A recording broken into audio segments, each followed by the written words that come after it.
बंटी कबूतर और टुनटुनी सब्जियों की खेती किया करते थे।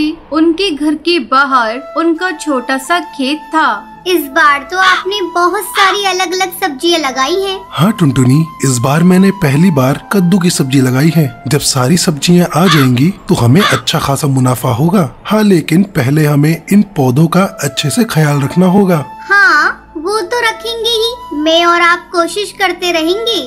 टुनटुनी और बंटी कबूतर मिलकर अपनी सब्जियों के खेतों का बहुत अच्छे से ख्याल रखते थे।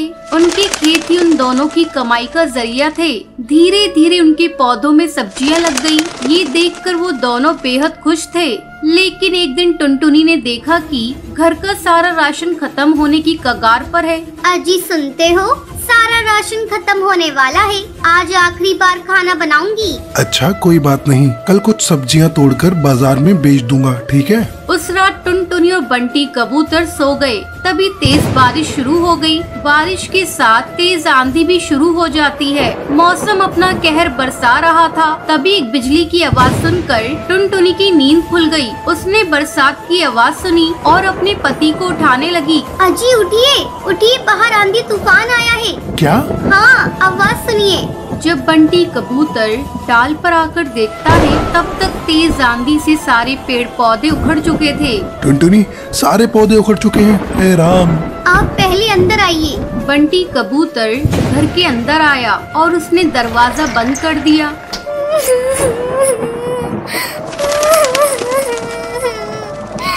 हे राम, अब हमारा क्या होगा? घर में तो राशन भी नहीं है। अब हमें भूखा रहना होगा। हे भगवान, तूने सारी मेहनत बेकार कर दी। अब मैं क्या करूं? अब क्या होगा? रो मत टुनटुनी, कुछ न कुछ जरूर होगा, लेकिन हमें भूखे मरने की नौबत नहीं आएगी। मौसम की मार से उनके सारे पौधे खराब हो चुके थे। ये सोचकर वो दोनों परेशान थे और सुबह हुई और मौसम का कहर रुक गया। आंधियां बंद हो गईं। फिर टुनटुनी और बंटी कबूतर अपने खेत में आए। यहाँ तो सब कुछ तितर बितर हो चुका है, सिवाय इस कद्दू के। तभी उनकी नजरों के सामने एक बड़ा सा कद्दू चमक रहा था।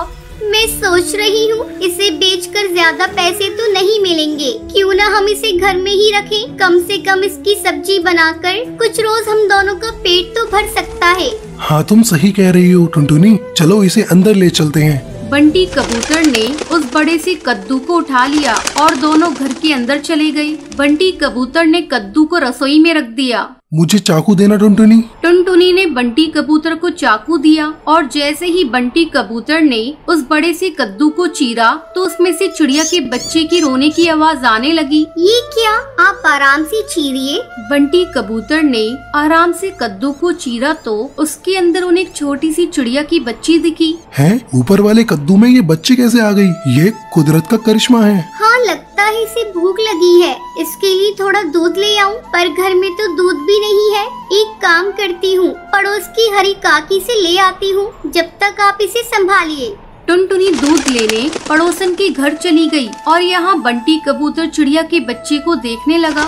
भला कद्दू के अंदर ये चिड़िया का बच्चा कैसे आ गया? लगता है ये कोई मामूली चिड़िया नहीं है, जरूर ये करिश्माई है। कुछ देर बाद टुनटुनी दूध लेकर आ गई। टुनटुनी ने जैसे ही बच्ची को दूध पिलाया, वैसे ही उसके पंखों से सोने के सिक्कों की बारिश होने लगी। सोने के सिक्के देखकर बंटी कबूतर और टुनटुनी दोनों हैरानी में पड़ गए। कहीं ये ख्वाब तो नहीं? नहीं, ये सब हकीकत है। ये चिड़िया कोई आम चिड़िया नहीं है, ये जरूर कोई जादुई चिड़िया है। अब हमें क्या करना चाहिए? हमें इसका अच्छे से ख्याल रखना चाहिए जब तक इसके माता पिता नहीं मिल जाते। अब तक हम गरीब थे, लेकिन इतने सारे सोने से हम अमीर बन गए हैं। तो अब हमें गरीब पक्षियों की मदद करनी चाहिए। आप बिल्कुल सही कह रहे हैं। गरीबी की तकलीफ क्या है वो हमें ही पता है। टुनटुनी और बंटी कबूतर ने उस चिड़िया का बहुत अच्छे से ख्याल रखा और सोना बेचकर मिले हुए पैसों से दोनों ने गरीब पक्षियों की मदद करना शुरू कर दिया। वो दोनों रोज जंगल के गरीब पक्षियों को खाना बांटा करते थे। ऊपर वाला तुम्हें हमेशा बरकत दे। शुक्रिया कालू कौवे, शुक्रिया। टुनटुनी और बंटी कबूतर गरीब पक्षियों की मदद करके अपना जीवन खुशी खुशी बिताने लगते हैं।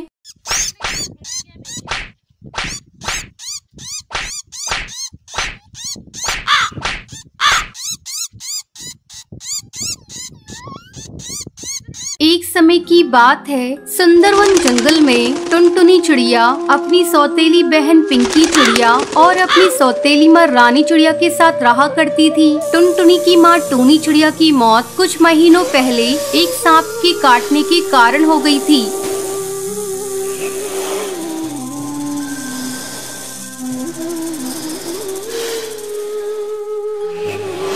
तब बंटी कबूतर एक विधवा चिड़िया से शादी कर लेता है। पिंकी चिड़िया उसी की बेटी थी। पिंकी चिड़िया टुनटुनी पर बहुत अत्याचार करती थी।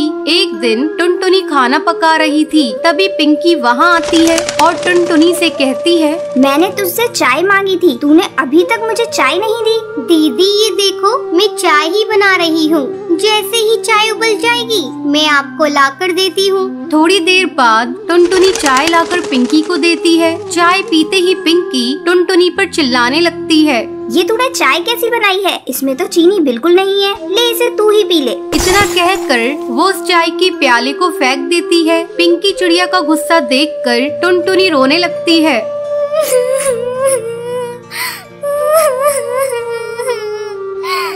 टुनटुनी की रोने की आवाज सुनकर रानी चिड़िया वहाँ आती है। तब टुनटुनी रोते हुए उससे कहती है,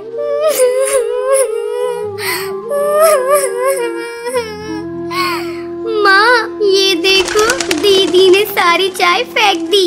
आहा, टुनटुनी तू मेरी बेटी की शिकायत मुझसे मत किया कर। चल अब चलकर सफाई कर। टुनटुनी को पूरा घोंसला साफ करना पड़ता है। दिन भर काम करने के बाद टुनटुनी रात को अपने घोंसले में जाती है और अपनी माँ की तस्वीर के सामने फूट फूट कर रोने लगती है।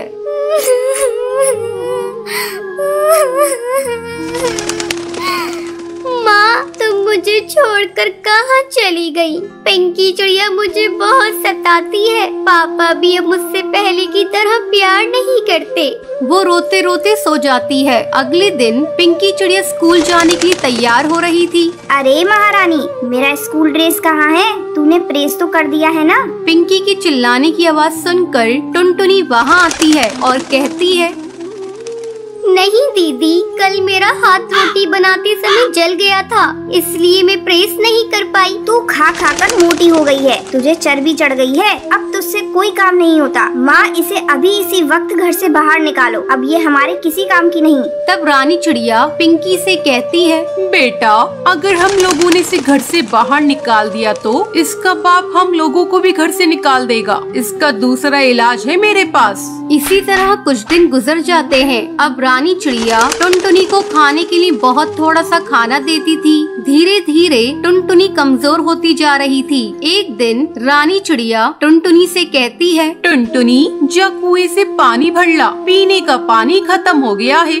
माँ मैं कुएं से पानी कैसे निकालूंगी? मैंने कभी कुएं से पानी नहीं निकाला, मैं कुएं में गिर जाऊंगी। तू डरती क्यों है? तेरे साथ पिंकी चिड़िया भी जा रही है। हिम्मत करके टुनटुनी पानी भरने के लिए कुएं पर जाती है। जैसे ही वो कुएं से पानी निकालने लगती है, पिंकी चिड़िया उसे कुएं में धक्का देने के लिए जाती है। पिंकी चिड़िया का बैलेंस बिगड़ जाता है और वो कुएं में गिर जाती है।